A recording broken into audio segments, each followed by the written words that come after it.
All right, let's dive into one of the most challenging, but also one of the most rewarding chapters of Sun Tzu's The Art of War.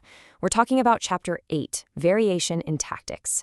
Now, this isn't just about moving troops around a battlefield. It's about something much deeper. It's about the very nature of strategic thinking itself, how a true leader learns to adapt, to improvise, and, yeah, even when to break the rules to get the win. Right out of the gate, Sun Tzu hits us with a truly radical idea. I mean, especially for a culture that held authority in such high regard. He says straight up, there are commands from your leader, from the sovereign, that a general must not obey. Now that's a shock to the system, and it's meant to be. He's challenging our most basic assumptions about command.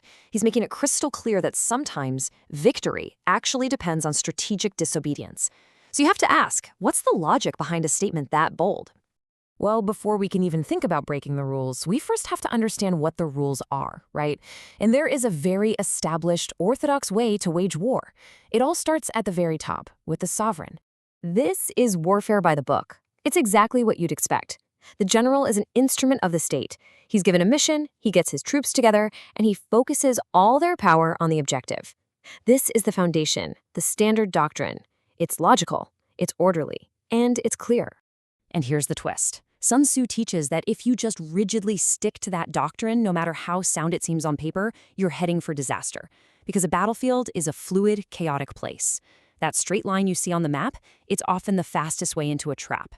Adaptability isn't some nice bonus skill to have, it is the absolute core requirement for a leader. So, if following the book can get you destroyed, when exactly is it okay to go off script? Well, Sun Tzu actually gives us a list of conventional military ideas that a brilliant general has to know when to completely ignore. You can think of them as the sacred cows of strategy that sometimes you just have to sacrifice for the greater good. For instance, a road might look like the shortest, most direct route to where you're going, but what if it takes you through a narrow canyon, a perfect spot for an ambush? The wise general knows that the most obvious path is very often the most dangerous one. He doesn't just see lines on a map, he sees possibilities for deception. Or how about this? An enemy army might look like an easy target. Maybe they're isolated, maybe they're exposed. But an army that's been cornered, an army with absolutely nothing to lose, they will fight with a shocking ferocity that can overwhelm a much stronger force. The wise general knows that attacking an army like that isn't bravery, it's just a reckless gamble. Capturing a town, that seems like a clear win, right? But what if that town offers you zero strategic advantage? What if holding on to it just drains your resources and your manpower? Wasting your army to capture a strategically worthless piece of land is a classic military blunder. And this quote just illustrates the point perfectly.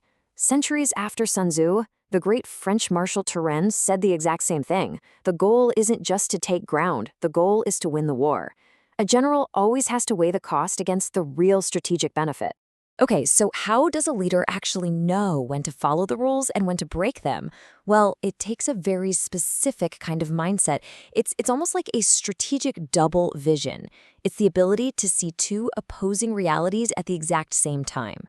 Sun Tzu's definition of a wise leader here is fascinating.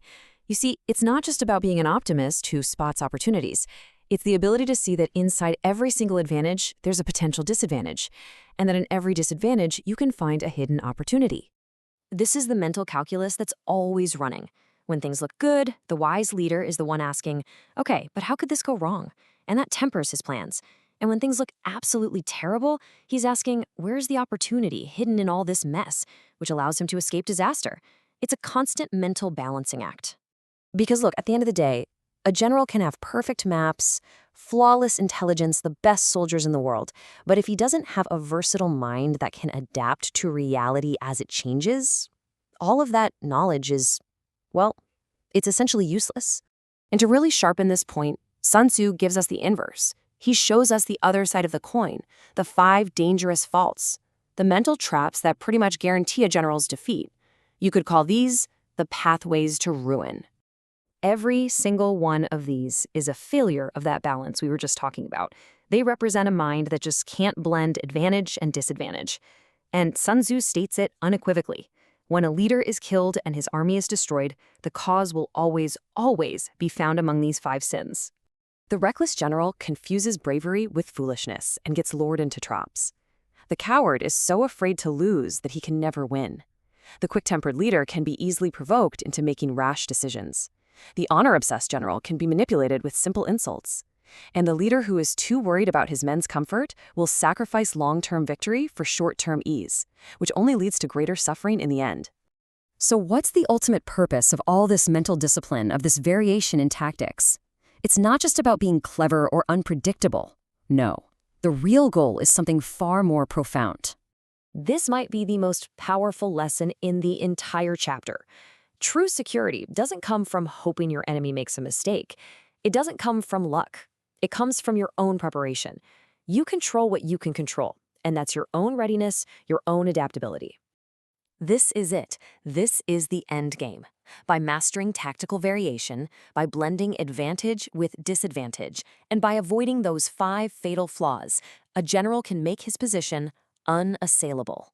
He creates a force that is so adaptable, so prepared, that it simply cannot be defeated. And that brings us to the end. Because, Sun Tzu's wisdom goes so far beyond the battlefield. So I'll leave you with this question. In your world, in your career, in your projects, in your life, which established rules do you cling to?